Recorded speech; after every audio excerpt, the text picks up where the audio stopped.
If you start seeing mass bailouts, people are quitting, that means something's going on. And that company may be struggling. Mergers and acquisitions typically, or not typically, but can often happen when a stronger business buys a weaker business.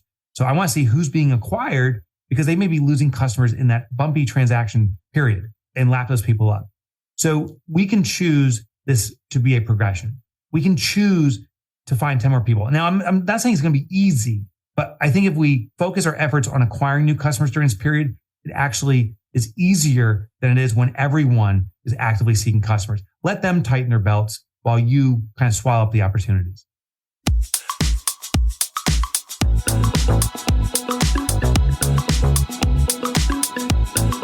Hey, it's the Profit Answer Man, Rocky Lalvani.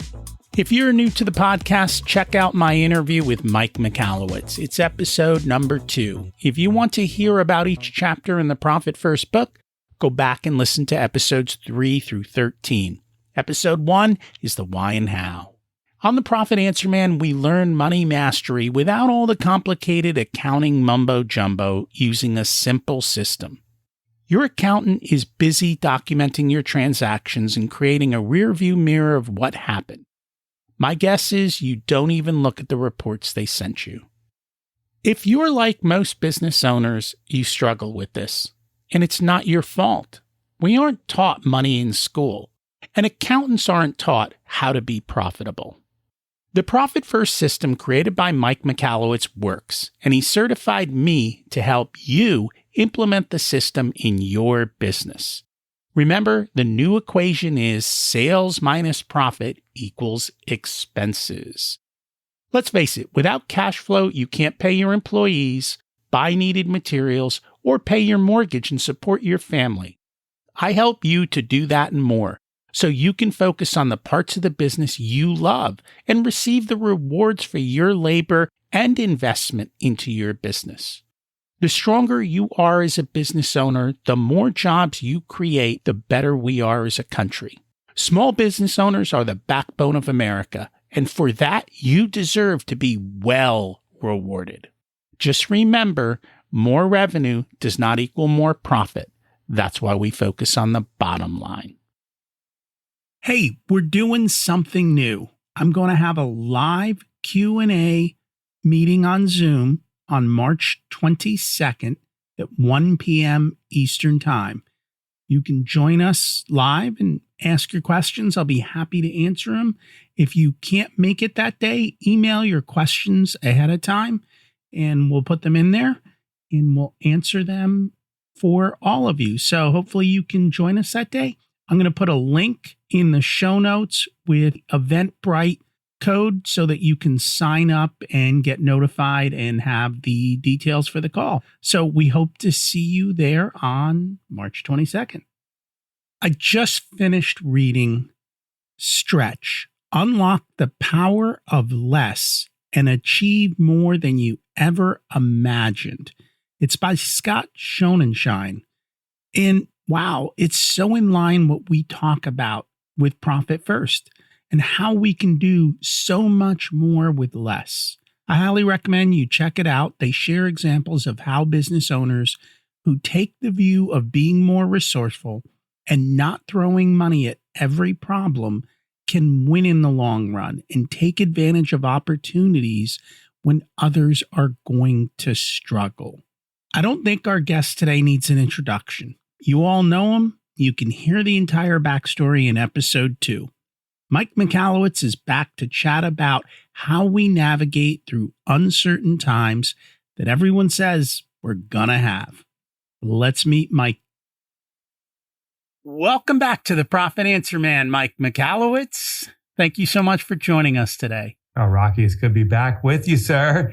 Always great to talk to the author of the book and get some more wisdom and help us move forward. One of the biggest questions we always get is when people want to add to their business. So it might be a piece of machinery or a new employee. And so there's always this question, what do we do? How do we know whether or not we can do this? And you were just talking a little bit about some things you're working on with how to think about hiring a new employee. Yeah, because it's probably one of the most common challenges I hear where we, the business owner, again, took this almost like purgatory. That what the state is I'm growing the business, but I'm overwhelmed. I'm doing so much work myself. I need to hire someone. Then the other question is, I can't afford, or at least I don't think I can afford to do it. So do I have to work harder to afford them? But if I work harder, I'm exhausted.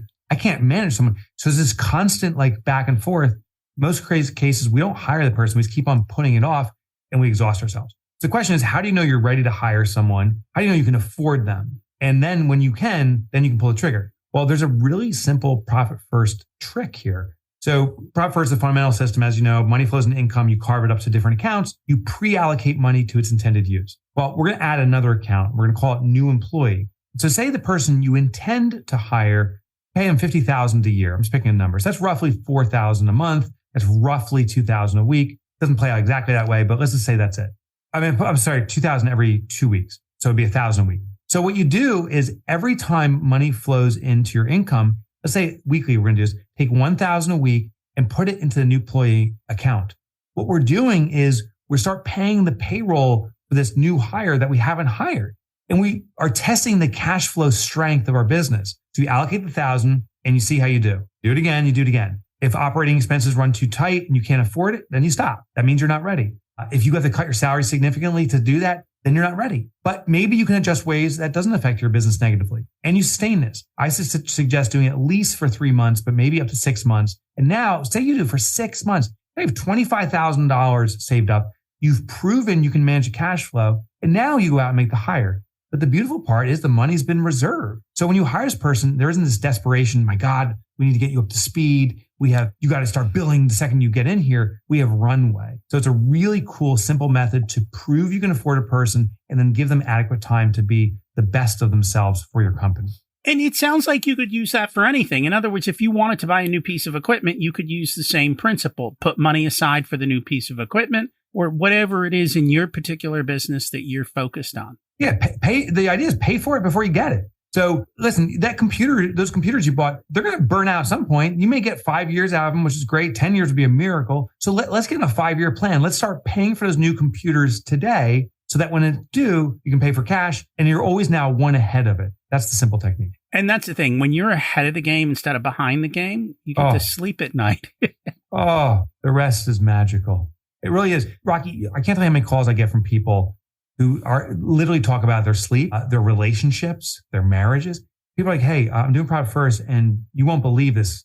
And in the beginning I didn't, but now I believe it. Because you wouldn't believe this, but my relationship's better. You wouldn't believe this. I had some health concerns and they're fading away. So, so much of a lack of profit transmits, I guess, in raw disease, stress, and stuff like that. And when we get rid of that financial worry, it seems there's a lot of subsequent benefit. There is. I think I had a call not that long ago with someone who grew his business to 8 figures. And, that's obviously wonderful.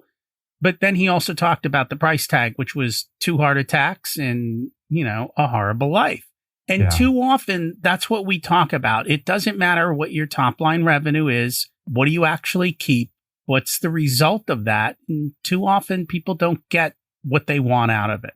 Yeah. And I'll add, so you're right. The top line doesn't matter in regards to it's a vanity metric, but it does matter in one regard.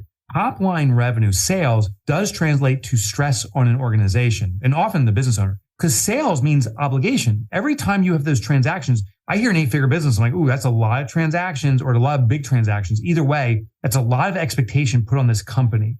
And that means in a small business situation, that's the business owner has to carry that load.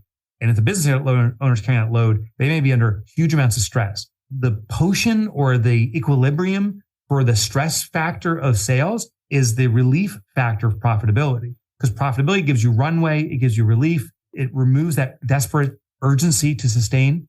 Sadly, a lot of businesses today that are in business simply because they're playing a cash flow game of hurry up and collect and stretch out the payments. Try to sell as much as you can today so you get money in and pay as late as you can so you can stretch the payments.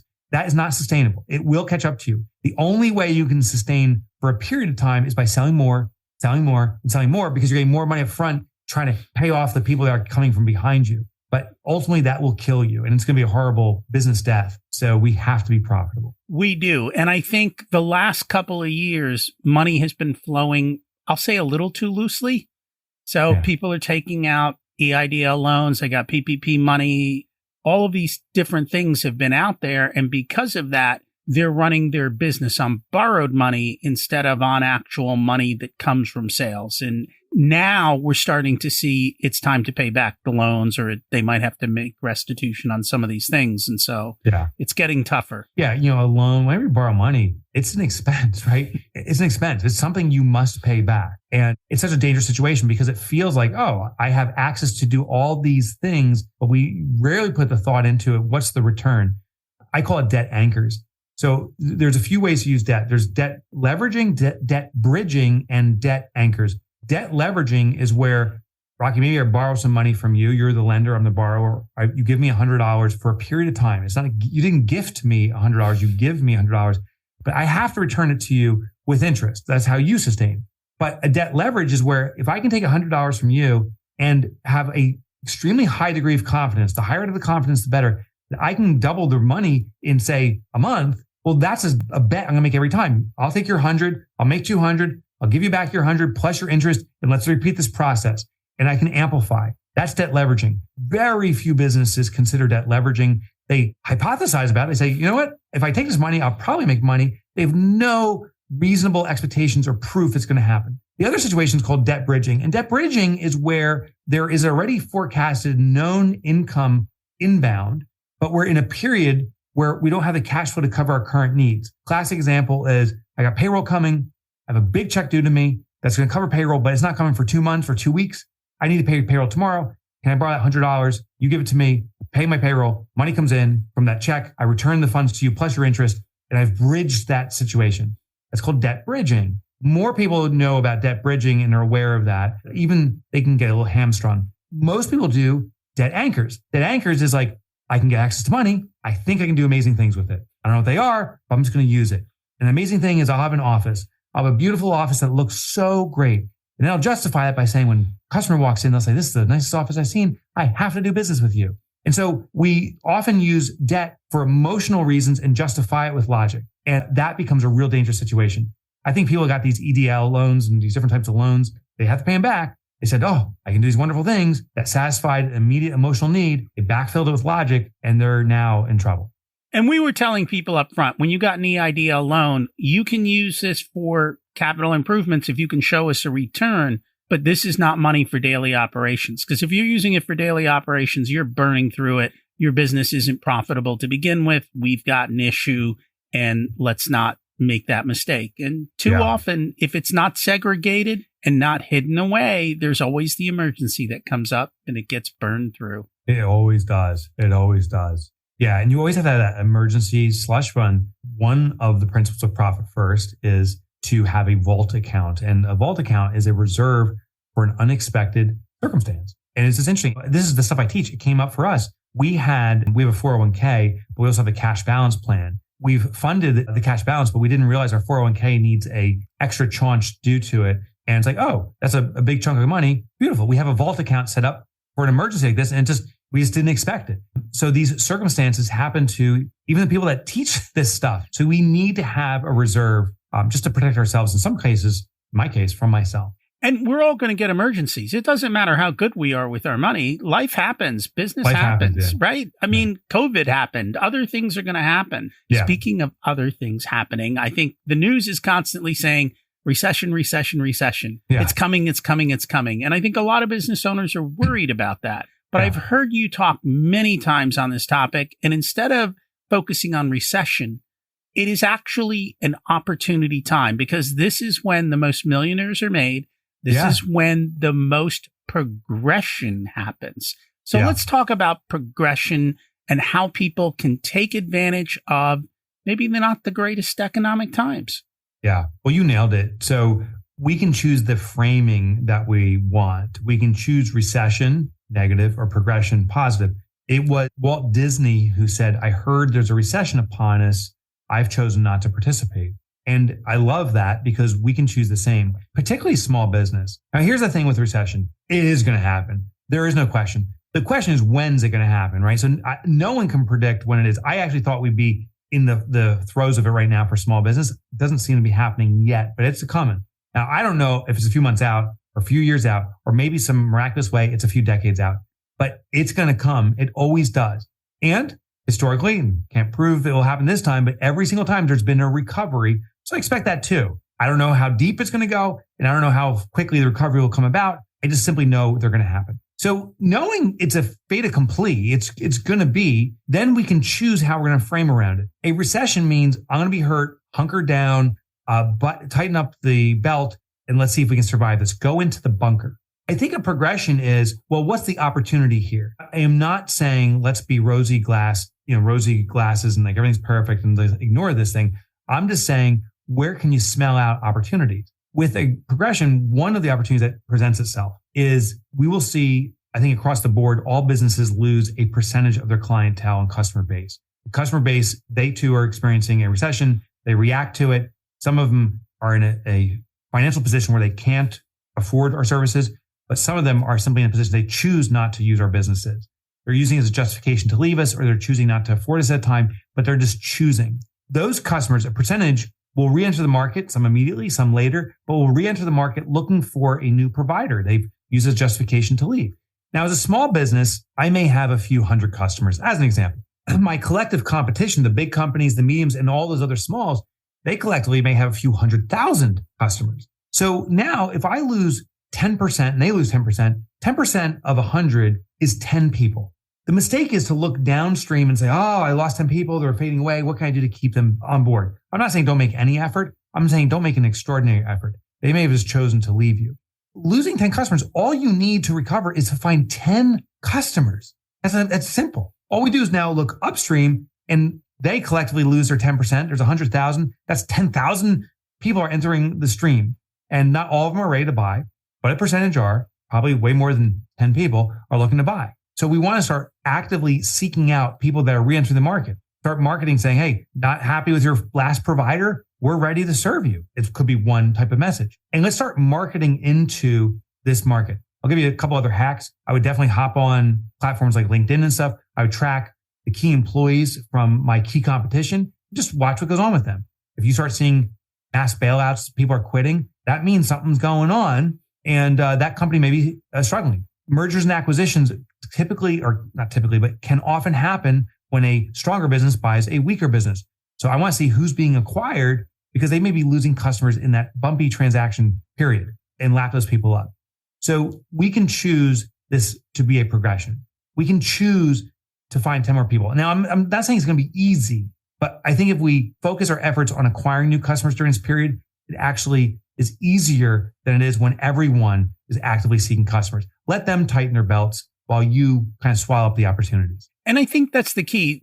Some of the larger players or some of the larger customers that maybe in the past would not have considered your business, because I'm dealing mostly with small businesses. Now that they're tightening their belt, all of a sudden you become the value proposition for them. That's right. And so you're actually charging them more than you're charging your current clients. You're moving upstream. So you're making more on your side and they're saving because they were spending more with somebody else. And so it's how you package it, how you make it, and then swimming up instead of swimming down. And the other thing that happens, especially if we have a Vault account, is if our competitors start to struggle, it's an opportunity to buy and grow market share or to expand into those marketplaces. Yeah, massive acquisition opportunities. And you don't have to be rehearsed in acquisitions. You don't have to have experience. You can acquire a company. You can acquire a one-person company and so forth. And you can do asset-only acquisitions. Now, I'm not saying to take advantage of other people. I don't want people taking advantage of you. I don't want you to take advantage of others. But there is going to be opportunities. There's going to be people who say, I've had enough. I'm done. And you may be able to get a business for a song because the person's more interested in leaving than anything else. Well, invite in that opportunity. Asset-only acquisitions are appealing because you acquire only the upsides. You don't take on the liabilities, the risks, the lawsuits that may be coming their way. And that's a lot to handle. The other thing is you can do $0 asset purchases. As an example, say I'm going out of business or I've decided to go out of business and you serve the same clientele I do, Rocky. You could say, hey, Mike, why don't you introduce the clients to me? Anyone that comes over to me, I'll give you 50% of the revenue for the first year. So that's your cost. I'm getting rewarded for the history I have with these clients. And I'm also promoted or encouraged, is probably the better word, to retain those clients. So it costs you nothing up front. It's just part of the transaction fee. But the only way that you're going to have to pay that is if I sustain those relationships. So I'm highly motivated to do it. That's a $0 down, a performance-based asset acquisition. And we can do that pretty easily. And with the silver tsunami coming along, there's a lot of people who times get tough. They're just like, hey, I've spent my time. I want out of the business. The kids aren't interested. Yeah. Kids have no interest. So, here it is. Take it. I just want to see the clients that I've served for the last 30 years given to somebody good. And so those are the opportunities that are out there. And I think that's a big thing is a lot of times, and that's kind of what you're talking about. We're constantly reframing how we look at things and we get to make that choice. At the end of the day, that's all it is. Is the glass half empty? Is it half full? Or as the scientists say, it's always full. There's something in there. It's maybe just air and oxygen, but it's always full, right? Like you can define it any way you want, but it is a choice. It is a choice. And I'm not playing, this is not some voodoo magic that if you think good thoughts that all of a sudden the great things will happen, but the likelihood of better things happening, or at least you seeing those opportunities are there. There's a confirmation bias. Confirmation bias is where we believe something to be true. Our vision will naturally see things that affirm that quote unquote truth. So if I say the world is miserable, all I do is pick up the news and I can say, look at all these things. If I say the world is wonderful, I think about the communication we're having right now. Like, oh, it's so awesome to see Rocky again. And there's an affirmation of that. So either decision can be true. I'll just naturally seek out things that affirm that. So we have to definitively say, this is not a recession. This is a progression for my business. That's what I'm deciding. Where's the progression, baby? Bring it to me. And our eyes will start looking for it. My favorite one is while the pessimist and the optimist are arguing about whether the glass is half full or half empty, the opportunist grabbed the glass and drank it. I love that. That's right. That's funny. So that's the question. You're going to be the opportunist. While everyone else is arguing about the recession and what to do, you just go in and you take the next step. I think that's the biggest thing. What I find with a lot of business owners is, okay, here are the issues. Here are the bottlenecks. What's our next step? And too often they're so stuck in their head, drink it. And they've got nobody to talk to that they struggle with that. Yeah. And that's the biggest thing. If you can figure out the next step and you can get moving, then things start happening. But if you're stuck, nothing happens. Yeah, that's completely true. It's kind of like when you're in water, you got to keep on paddling to stay above ground. If you go crazy, you're going to exert all your energy, you'll drown. And if you don't do anything, you'll drown. So it's just keeping our head above water. As things change, keep testing new things. I believe our core competency must be retained. Keep doing that. But try little experiments all over the place. And if something doesn't work, make sure these are very low cost, no cost experiments and say, okay, that's one way not to do it. But when something gets some traction, start investing more time and more effort into it and see if you can grow it.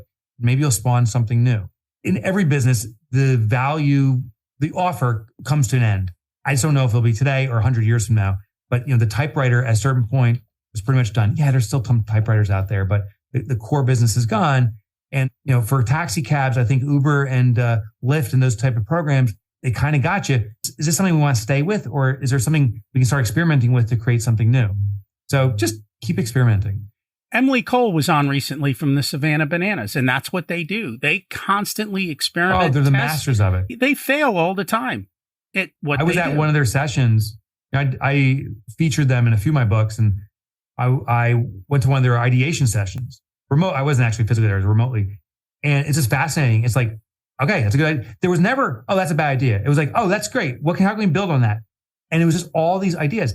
And most of the ideas are something they'll never deploy. Maybe they were too outrageous, even for the Savannah Bananas, or just too mundane. But every idea was seen as valuable because it put another idea on the table. And then they cherry pick the best ones. And that's what you've got to do. You've got to constantly try and change. I mean, right now, the hottest thing out there is ChatGPT. Everyone's freaking out how it's going to change the world. There's always things. I mean, the iPhone did that and computers did it. Clubhouse was supposed to do that, right? So, things constantly come out and we need to experiment enough, but don't put everything down into it. Like with Clubhouse, for example, there's some people that just went all in, like, this is the platform I'm going to dominate. And now I don't even know if it exists anymore, but I do know that the people that invested everything in that now have to reinvent it, to rewind and reinvent. It's going to take a lot of time. The people who dabbled in it had enough traction that if it went, could have been on that ride. And then when it wasn't going, said, oh, see you later, and moved on. Those people I think, are in the best position. So that's what I'm saying with these small kind of controlled experiments where you have enough skin in the game where you can dive in fully, but you're not investing so heavily that if it fails, you're in deep trouble. And we never want to put all of our eggs in one basket. We'll test them in different places and keep saying. And once they start to take off, then we can slowly allocate start throwing some capital. eggs in there. Yeah. Little by little, you allocate capital as it works and you get a return. And as long as you're using profit first, we're pulling our profit off of every dollar that comes back in. So it ensures that you're continuing to grow. Any other words of wisdom to share today? Well, I invite everybody to understand the law of reciprocity. I've been finishing up my next book. It's called All In. It doesn't come out until next year, like 2024, even though it's done. I finished in 2022. It's the supply chain. And the question I was facing is how do you get employees to act like owners? And I was like, oh, you want people to go all in on them. It's classic reciprocity. What you do, you get in return. If you want your customers to love you, love upon your customers. If you want a team that does everything to serve your business, do everything to serve them. And I'm just finding this reciprocity law plays out in so many areas. Everyone just consider that, how you can leverage that law to grow yourself and your business. And I am a big fan of that. And I think what I learned, which was kind of surprising, is that people always think that, okay, I did something kind, so I'm supposed to get something back immediately. Yeah. It doesn't work that way. You might do 50 kind things and you might get one back, and that's okay. It's just the way life and people are. But the real key that I heard, and it came from Jordan Harbinger, he's like, you only need one grand slam, like someone to return a favor who can really change your world that you just keep putting out. Never stop giving. Yeah, that's exactly right. And maybe we'll just realize that the whole thing is about giving in the first sake, like the joy of giving. This is just something I do. When I walk to work every day, I walk through a small town. There's always garbage on the ground. And at first, I was frustrated. Why do people throw litter on the ground? And then one day, as I walked in, I said, "Oh, I'm people. Why am I allowing this to happen? Why am I not cleaning it up?" So then I started picking it up. But then I was like, "Oh, well, when I pick it up, maybe people will notice and replicate me." And it's like, hold on, that's not it. Maybe it's just the right thing to pick up litter, Mike. And now I pick it up all the time. I don't care if anyone else does or does not. It's not a judgment on anyone else. It's just, this is the right thing to do. And it started to feel good. That's the first time I was like, oh, I feel so good about myself in this process. I'll just forevermore, if I see trash in Little Booton, I'm picking it up. And I think that is the ultimate lesson from reciprocity of the good side. When you put goodness out there, it doesn't matter what comes back. It's not a quid pro quo, but you'll start feeling your heart filling. Maybe that's the ultimate reciprocity. Giving always brings much more happiness than receiving. And so that's it. Really does, yeah. I'm sure everyone already knows this, but if they want to find your books and learn more about you, where should they go? MikeMotorbike.com. So, MikeMichalowicz.com is one of the sites, but no one can spell that. So MikeMotorbike.com. All my books are there with free chapter downloads. You can explore any one. It's right for the Wall Street Journal. You get that stuff there too. Plus, I have some cool video content and podcast stuff up there. Thank you so much for joining us today. Rocky, as always, thank you, sir. So what are you going to do? Participate in the recession or be part of the progression? It's time like these that some business owners thrive. Microsoft, Uber, Airbnb, Pinterest all started during bad economic times. This is when assets go on sale. This is when the people you thought were doing so well go under because they were living on the edge. They weren't putting profit first. And so you get to take over. That's what that book I mentioned at the beginning, Stretch, they talk about Yuengling Brewery and how they thrived when other beer makers struggled. They went counter to what everyone else did, and they bought up the assets of all the big brewers that were struggling during that downturn because they had the ability to do so. And that's what we want for you. Remember, you don't need more resources. You need to be more resourceful. Remember to focus on the bottom line. If you'd like for us to be a part of your profitability journey, we have different programs available ranging from do-it-yourself to one-on-one coaching. Our course, The Profit Blueprint, teaches you everything you need to know to transform your profitability. There are 3 different tiers ranging from DIY to done with you so that businesses of all sizes can get the support that's best. Join the waitlist in the show notes to get more information and be a part of the next cohort. If you want a done for you service, you can hire us as your chief profitability officers. We only work with a handful of clients, so they all get our full attention. We work with business owners who have or are growing to $500,000 to $10 million in revenue. You can use the scheduling link in the show notes to get on our calendar for a good fit conversation to see if we're the right people to support you and how we can help you. This episode of the Profit Answer Man podcast is brought to you by SMBpodcastnetwork.com. The network is a collection of podcasts and shows from around the internet which focus on bringing you interviews with amazing guests who share actionable advice, ideas, and information for small and medium-sized business owners and entrepreneurs. Visit www.smbpodcastnetwork.com to find more great shows and easily subscribe to be notified of new episodes. It's a great way to discover quality content. If you've discovered us via the network, then I hope you enjoy today's show and will consider subscribing directly so you never miss our episodes. Remember to check out my other podcast, Richer Soul, where we talk about how to live the ultimate life and be the best business owner you can be. As we close out, let's repeat the mantra. Revenue is vanity, profit is sanity, and cash is king. Have an abundant and profitable week.